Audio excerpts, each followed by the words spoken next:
Well, Jimmy, can you share your testimony of how you committed your life to Jesus and you went hook, line, and sinker? You want the shock value one or the? Yeah, the shock value one. Yeah, let's hear. Let's Okay, know, yeah, people know what's possible. everybody sit down with the popcorn on this one because as they say, real life stories are a lot more exciting than what Hollywood can make up. Okay. Um, well, I had been mobile DJ since 1996 out there, and pretty much just running on my own, unsaved, and dabbling in New Age uh, religions, if you will. And I met this gal about a little over 5 years ago at an event. She's a certified bridal coordinator, and I thought she was pretty. So, me, Mr. DJ, I wanted to get to know her and see if I could go out with her. Well, she told me that she only dates men of faith, and she knew where I was coming from. She was a rock solid Christian, and she began to speak to me about what I believed and things like that. And I would share with her, the paths are many, the truth is one. There's all one God. It just doesn't matter how you get there. It's just we're all coming from these different angles. Well, my wife's a smart gal, and of course she's my wife now. But let me tell you about the process. First thing she said to me was, well, do you believe in Jesus? I said, well, yes, absolutely. I was raised Catholic. I believe in Jesus. She said, do you believe Jesus was a liar? And I said, well, no, Jesus was a spiritual master. This guy, no way. And she said, well, you might want to check out John 14:6. And I said, well, what's that? She said, well, Jesus said, I'm the way, the truth, and the life. No man comes to the Father except through me. She said, it sounds pretty specific, doesn't it? She said, when you think all paths lead to God, why do you think Jesus said he was the only way? Well, let me tell you, that really started stirring in me. And I said, I'd like to learn more. And I really would like for us to be able to go out sometime. She said, well, I don't date anybody except a man of faith, but if you'll go to church with me and listen to the message, then I'll be willing to have lunch with you. I knew that was the way in, as I thought, hey, this is great. So I went to church. Now, Dr. Randall Hahn, Colonial Heights Baptist Church, thank you.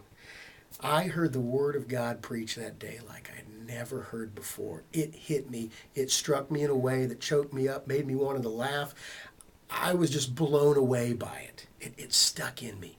And immediately at the end of the service, I asked her, can we come back? Can I come back with you again next week?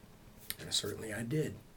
Well, along the way, I felt like I had given my life. I had gotten away from the drugs and alcohol and things that I was doing, party things that I was doing.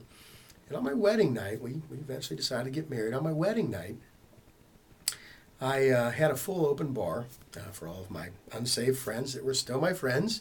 And I began drinking and didn't realize how much I was drinking. I was excited, the evening was fun, and I was hot and sweaty from dancing, and so I was just chugging them down. I probably drank about a bottle of rum, but I can tell you the devil was in the bottom of that bottle of rum. There's no question in my mind. Much of the evening I don't remember from the point forward towards the end of the reception.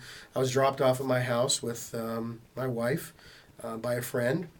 My wife had said to me in the kitchen how she was disappointed in my behavior, that I had gotten drunk and that I had really crossed over the line.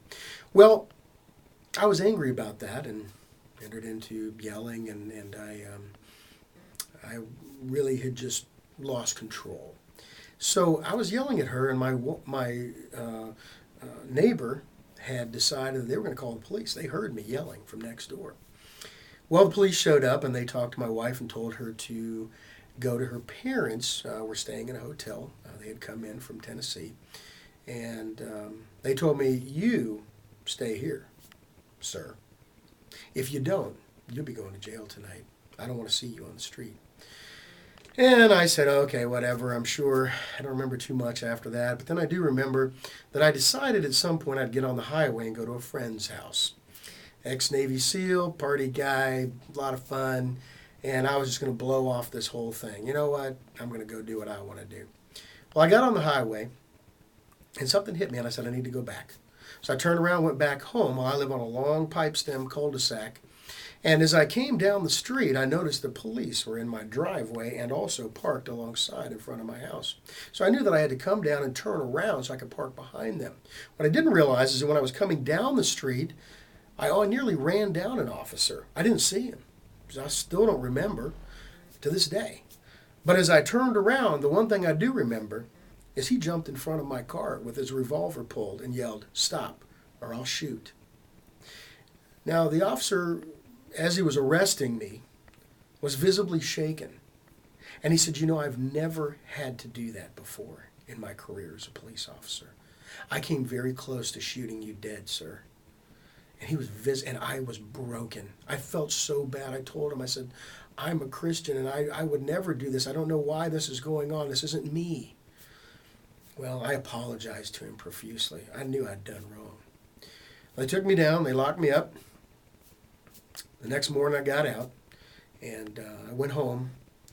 And I just broke down before the Lord on the side of my bed. I kneeled down and I told God, I said, "You know what? I can't do this without you. I can't. I've done this miserable life my whole life, this emptiness that I've lived by every moment just for me. But God, I need you. I can't do this anymore on my own. I don't want my old life. Please change me. Do whatever it takes.